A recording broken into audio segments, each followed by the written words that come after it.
खातून ने पूछा कि भाई हमारे शौहर हैं वो एक एक साल के लिए मुल्क से बाहर रहते हैं, तो हमारे लिए ये तो नेचुरल है ना। वो कहती हमें फिर बुराई के ख्यालात आना शुरू होते हैं।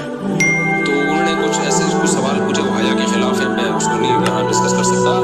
मैंने उनसे कहा मियाँ के अलावा आपके पास कोई रास्ता नहीं है अपनी ख्वाहिश पूरी करने का। तो वो कहने लगे फिर हम क्या करें, मियाँ भी मजबूर है। वो कह रहे मैं कैसे और अपने साथ रख नहीं सकता मियाँ, क्योंकि जो है वो उसके पास इतनी तनख्वाह नहीं है कि बीवी को रख सके। तो चंद केस ऐसे होते हैं। उसूली तौर पर तो मियाँ को चाहिए अल्लाह पे तवक्कुल करे, गरीब भी है ना अपने साथ अपनी बीवी को रखे, कोई बात नहीं, मियाँ बीवी दोनों रूखी सूखी मिलके खा लेंगे, कम पे गुजारा कर लेंगे। और बीवियों को छोड़ के एक एक साल दो दो साल के लिए बाहर जाते हैं, इस शरीयत में बिल्कुल पसंदीदा नहीं है। अल्लाह ने बीवी को साहिबा कहा है, साथ रहने वाली, साथ रहने वाली। मुझे वजीराबाद में 1 महीना रहना था, ये बात होगी 2006 या 7 की। उन्होंने कहा कि 1 महीना आपने यहाँ स्टे करना है। बयानात के सिलसिले में ना मस्जिद 1 महीने के लिए मेरे हवाले की थी। तो मैंने कहा भाई मैं तो बेगम के बगैर 1 महीना नहीं रह सकता, बच्चे भी थे मेरे। तो मैंने कहा 1 महीना मैं नहीं रह सकता, मुझे बेगम बच्चे चाहिए, उनका भी टिकट दो तो मैं यहाँ रहूँगा वरना नहीं रहूँगा। तो उन्होंने फिर बेगम बच्चों को भी टिकट दिया। घर वालों के साथ रह लेते हैं आदमी तमीज से, वरना बेगम के बगैर हमारे लिए तो बड़ा मुश्किल है, इतना लंबा अरसा रहना। मजबूरी में रहना पड़ता है तो एक अलग बात है, लेकिन है मुश्किल काम। चाहे कितने भी आदमी के मियाँ बीवी में झगड़े हो ना, नहीं रह सकता भाई। तो एक साल के लिए पता नहीं कैसे रह लेते हैं लोग बेगम के बच्चे, इनकी मजबूरी होती है, मैं मानता हूँ, लेकिन इसमें कोशिश करो अल्लाह पे तवक्कुल करो। बेगम रूखी सूखी खा लेंगे, लेकिन अल्लाह मियाँ ने बेगम को साहिबा कहा है कुरान में। साहिबा का मतलब साथ रहने वाली। साहिबा का क्या मतलब है? साथ रहने वाली। तो इसका मतलब जब शादी हो गई तो फुलतरू की तरह तुम्हारे साथ चिपक गई है।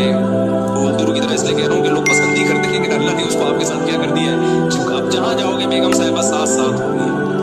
शॉर्ट टाइम के लिए जाने का अलग बात है, लॉन्ग टाइम के लिए जाना है तो बेगम आपके साथ अल्लाह ने बोलो चिपका दी। वो खुद भी गुनाह से बचेगी, तुम भी गुनाह से बचोगे। तो इसलिए ये तरीका ठीक नहीं है साल साल के लिए मियाँ बीवी का दूर रहना, और फिर खवातीन भी परेशान होती हैं। तो गुनाह किसी के लिए भी हलाल नहीं है। मैंने उस खातून से कहा कि 1 साल आपका शौहर बाहर है, क्या उसके लिए हलाल है गुनाह करना वहाँ? तो उसके लिए हलाल नहीं है तो आपके लिए भी हलाल। तो अल्लाह मियाँ ने सिर्फ यही रखा है कि एक दूसरे की ख्वाहिश पूरी कर सकती है मियाँ बीवी, इसके अलावा इनके पास कोई ऑप्शन नहीं है। तो अब फिर भी नहीं आ रहा मियाँ, तो मैंने उन खातून को कहा कि आप बिजी रखें। आप क्या कर रखें भाई, कोई पॉजिटिव एक्टिविटीज में अपने आप को खपा दें। ऐसी मूवीज तो वैसे भी ठीक नहीं है देखना, खास तौर पे फौश मूवीज देखना, और टिकटॉक पे सुबह शाम भी है ही। तो जब ये इंसान की आदत है, जब वो अपने आप को किसी पॉजिटिव काम में लगा देता है ना, तो चंद दिन के लिए झटके लगेंगे, उसके बाद इंसान नॉर्मल। कई लोग हैं जो 1-1 साल घर से बाहर रहते हैं, मजबूरी में बीवियां भी रहती हैं, वो गुनाह नहीं करते। वजह क्या है कि वो सोचते ही नहीं ना इस बारे में, वो अपने आप को बिजी रखते हैं, मसरूफ रखते हैं। तबलीगी जमात में साल साल के लिए लोग जाते हैं, मैं तो इसको सही नहीं समझता बेगम को जवान बीवी को छोड़कर जाओ। लेकिन बहरहाल जो जाते हैं तो वो गुनाह थोड़ी करते हैं, बचे रहते हैं, क्योंकि वो एक खास तरतीब में अपने आप को जोड़ चुके होते हैं। बहरहाल ये नहीं है इसको। तबलीगी जमात में साल के लिए जा रहे हो, अगर शादीशुदा हो बेगम को भी लेके जाओ साथ में।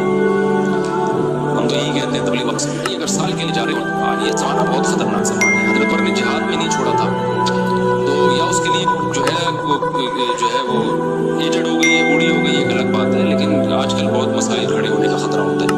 लोग कहते हैं नहीं फलां साल के